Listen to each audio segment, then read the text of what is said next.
Saudaraku rahimakumullah, dalam sebuah hadis an Abi Mas'ud radhiyallahu an qala Rasulullah sallallahu alaihi wasallam, man dalla ala khairi falahu mislu ajri fa'ilihi, akhrajahu Muslim. Dari Abi Mas'ud radhiyallahu an berkata, Rasulullah sallallahu alaihi wasallam bersabda, barang siapa yang menunjukkan pada sebuah kebaikan, maka padanya mendapatkan pahala sebagaimana orang yang mengerjakan kebaikan itu. Dikeluarkan oleh Muslim. Saudaraku rahimakumullah, dalam kesempatan yang singkat kali ini saya ingin berbagi kepada kita semua, mari kita jaga tubuh biar fit, sehat dengan berolahraga. Badan menjadi segar, pembakaran tubuh terjadi karena lemak-lemak terbakar oleh kegiatan kita.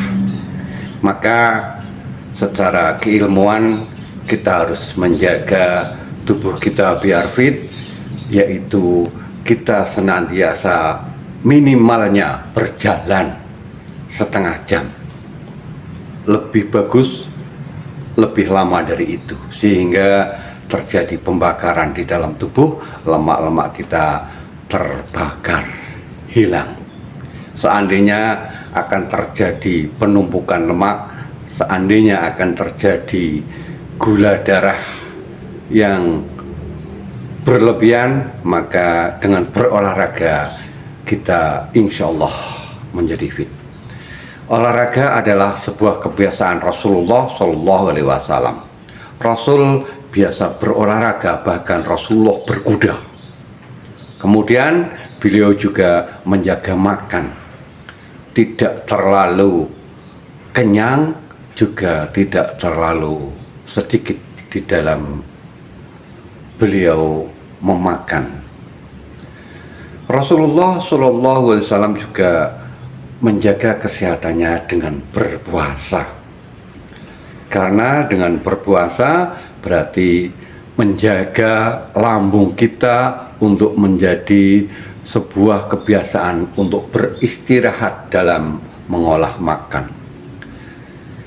Kebiasaan kita yang biasanya menjadikan badan kita menjadi gemuk, yang notabene menurut BMI Body Mass Index adalah menjadi sebuah obesitas, karena kita kebanyakan yaitu mengkonsumsi sesuatu makanan sehingga makanan itu berlebih di dalam tubuh.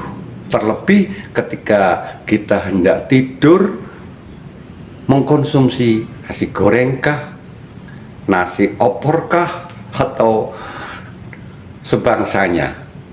Padahal konsep yang bagus adalah sebelum tidur 5 jam atau 4 jam kita tidak mengkonsumsi makanan berat. Ketika Rasulullah mengatakan dengan saum menjadikan badan kita sehat, maka Rasulullah ketika umpamanya berbuka puasa jam 6, maka jam 10 Rasulullah sudah tidur. Maka ada jarak 4 jam, sehingga lambung telah berproduksi dengan baik. Ketika beliau mau tidur, semuanya telah tercerna. Dan Rasulullah sahur menjelang akhir hari itu, malam itu, kemudian lambung akan istirahat lagi sampai dengan maghrib. Itu konsep Rasulullah ketika menjaga badan.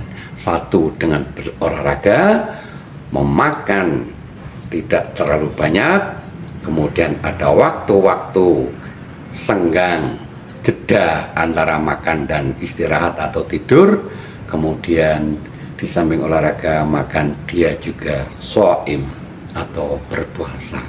Kita yakin bahwa berpuasa adalah menyehatkan.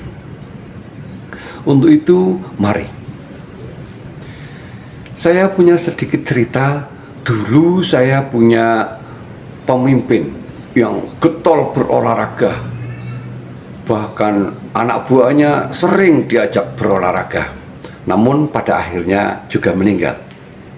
Ini bukan berarti kita berolahraga itu akan menangkal sebuah takdir Allah, yaitu kullu nafsin dha'iqatul maut.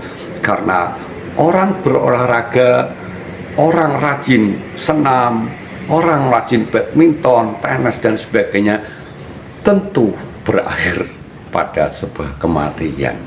Karena kematian itu adalah sebuah kepastian, sesuatu yang pasti terjadi.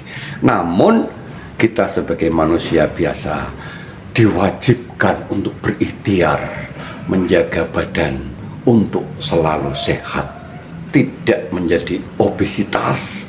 Karena obesitas diantaranya juga akan memperberat tulang-tulang, diantaranya adalah tulang lutut, yang biasanya dengan orang-orang yang berberat lebih atau obesitas akan mengakibatkan osteoartritis.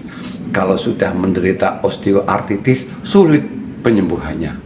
Bahkan sebagian dokter mengatakan ketika saya pernah diklaim menderita osteoartritis, obatnya tidak ada.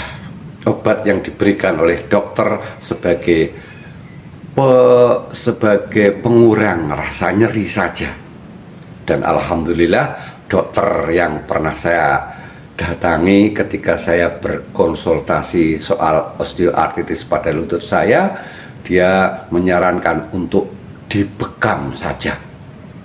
Maka karena saya seorang terapis bekam, otomatis saya melakukan pembekaman pada daerah lutut sebagaimana titik-titik yang direkomendasikan di dalam referensi buku saya oleh beberapa penulis seorang dokter. Kemudian saya juga mengkonsumsi nanas secara rutin, yaitu nanasnya kecil tetapi dimakan semuanya, dalamnya, kulitnya tentu dibuang. Kemudian daging atau hati dari nanas itulah yang banyak mengandung antioksidan. Saya memakannya setiap hari rutin terus. Alhamdulillah, ketika pada bulan Oktober tahun 2019 saya diklaim osteoartritis, bahkan kalau sholat duduk istirahat itu ya Allah sakitnya. Tapi alhamdulillah dengan dibekam, dengan memakan nanas dan tentu berdoa memohon kepada Allah, osteoartritis menjadi sembuh. Tentu semuanya atas izin Allah Subhanahu wa Ta'ala. Untuk itu mari kita jaga kesehatan kita dengan berolahraga, makan yang baik, halalan thayyiban. Ingat, thayyiban, tidak semua makanan bagus itu baik untuk tubuh seseorang. Maka baik adalah situasional. Kemudian rajin berpuasa untuk mengistirahatkan lambung dan tentu berdoa. Pray. Dalam kesempatan lain saya ingin sampaikan kesehatan dalam sholat.